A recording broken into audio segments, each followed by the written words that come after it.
ओम साईं राम। सभी साईं भक्तों पर बाबा की कृपा बनी रहे।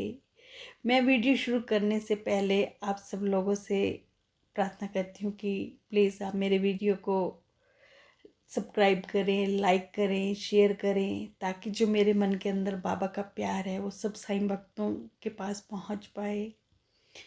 तो हमारे बाबा ऐसे हैं, अगर हम उनकी शरण में चले जाते हैं तो वो हमारे माँ बाप बन जाते हैं। वो एक बच्चे की तरह हमारी देखभाल करते हैं। आज सारा विश्व शिरडी जाना चाहता है, बाबा की समाधि के दर्शन करना चाहता है। आखिर साईं में ऐसा क्या है? सच्चाई तो ये है कि साईं खुद ही भक्तों के जीवन में उतरते हैं। जब हम बहुत अपनी ज़िंदगी में हमारे दुख आते हैं, हम निराश हो जाते हैं, तो बाबा से हमारे दुख नहीं देखे जाते। तो बाबा हमें अपनी ओर खींचते हैं, हमारे मन में अपने लिए प्यार डालते हैं, हमें शिरडी बुलाते हैं, अपने अस्तित्व का एहसास कराते हैं, प्रत्यक्ष अनुभव देते हैं और एक उचित दिशा की ओर प्रेरित करते हैं। इसी कारण एक सामान्य इंसान भी साईं बाबा से जुड़ जाता है और उन पर भरोसा करने लगता है।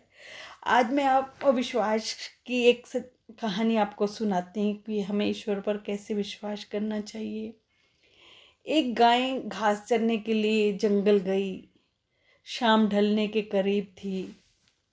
उसने देखा कि एक शेर उसकी तरफ दबे पांव बढ़ रहा है। वे डर के मारे इधर उधर भागने लगी और वह शेर भी उसके पीछे दौड़ने लगा। दौड़ते हुए गाय को सामने एक तालाब दिखाई दिया। घबराई हुई गाय उस तालाब के अंदर घुस गई। शेर भी उसका पीछा करते हुए तालाब के अंदर घुस गया। तब उन्होंने देखा कि तालाब बहुत गहरा नहीं है, उसमें पानी कम है और कीचड़ से भरा हुआ है वो तालाब। वो दोनों उस कीचड़ में धंसने लगे। उनके बीच की दूरी बहुत कम थी, पर वो कुछ भी नहीं कर पा रहे थे। शेर गाय को नहीं पकड़ पा रहा था। वो जो गाय थी उस कीचड़ में धीरे धीरे धंसने लगी। शेर भी कीचड़ में धीरे धीरे धंसने लगा। दोनों ही करीब गले तक कीचड़ के अंदर धंस गए। दोनों बिल्कुल भी हिल नहीं पा रहे थे। थोड़ी देर बाद गाय ने शेर से पूछा कि क्या तुम्हारा कोई गुरु या मालिक है? तो शेर ने गुर्राते हुए कहा कि मैं तो जंगल का राजा हूँ, मेरा कोई मालिक नहीं, मैं खुद ही जंगल का मालिक हूँ। सब मेरे अंडर हैं, सब मुझसे डरते हैं, कोई मेरा सामना नहीं कर सकता। तो गाय ने कहा कि तुम्हारी उस शक्ति का यहाँ पर तो कोई उपयोग नहीं हो रहा, तुम तो अपने आप को बचा नहीं पा रहे। तो उस शेर ने कहा कि तुम भी तो फंस गई हो और मरने के करीब हो। तुम्हारी हालत भी तो मेरी जैसी है, पर तुम्हें तो कोई चिंता ही नहीं हो रही। तो गाय ने मुस्कुराते हुए कहा कि मुझे क्यों चिंता हो, मुझे तो बिल्कुल भी चिंता नहीं। जो मेरा मालिक है ना, जब मैं शाम को घर नहीं पहुंचूंगी तो मेरा मालिक मुझे ढूंढते ढूंढते यहाँ जरूर आएगा और मुझे कीचड़ से निकाल कर अपने घर ले जाएगा। तो गाय बोली तुम्हें कौन ले जाएगा, तुम्हारा जब कोई मालिक और गुरु ही नहीं है। थोड़ी देर में ही एक आदमी आया और गाय को कीचड़ से निकाल कर अपने घर ले गया।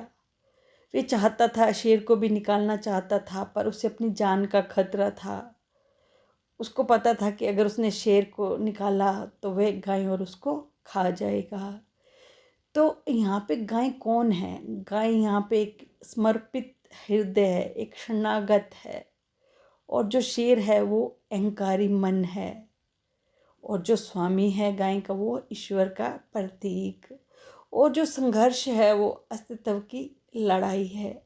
हमें गाय की तरह अपने ईश्वर पर विश्वास रखना चाहिए, अपने बाबा पर विश्वास रखना चाहिए कि वो हमें कभी नहीं डूबने देंगे। अगर हम डूबने लगेंगे तो वो हाथ पकड़कर हमें बाहर निकाल देंगे। पर इसके लिए ये ज़रूरी है कि हमें शेर जैसा अहंकारी मन नहीं होना चाहिए। अगर हमारा मन निर्मल होगा तभी तो बाबा रक्षा करेंगे हमारी।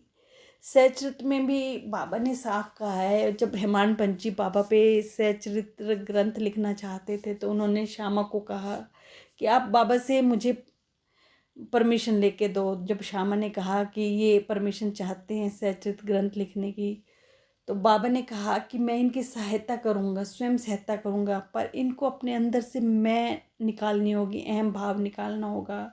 इनमें तनिक मात्र भी अहम नहीं होना चाहिए। अगर ये बिल्कुल अहम से परे हो जाएंगे तो मैं इनकी सहायता करूँगा। तो बाबा का सीधा हमें संकेत है कि हमें ना तो अहंकार करना चाहिए, ना मैं। जो अहंकार है ना, वो सब दुखों की जड़ है। अहंकार से ही सब दूसरे भाव आते हैं। तो हमारा जो मन है वो निर्मल होना चाहिए, अहंकार रहित होना चाहिए। तभी हमारे पास बाबा रहेंगे और हमारी रक्षा करेंगे। अगर आपने बाबा का प्यार पाना है, बाबा से अपनी सहायता, मतलब जो भी दुख हैं उनसे आपने छुटकारा पाना है, तो आपको निर्मल हृदय आपका होना चाहिए और बाबा पे पूरा विश्वास होना चाहिए।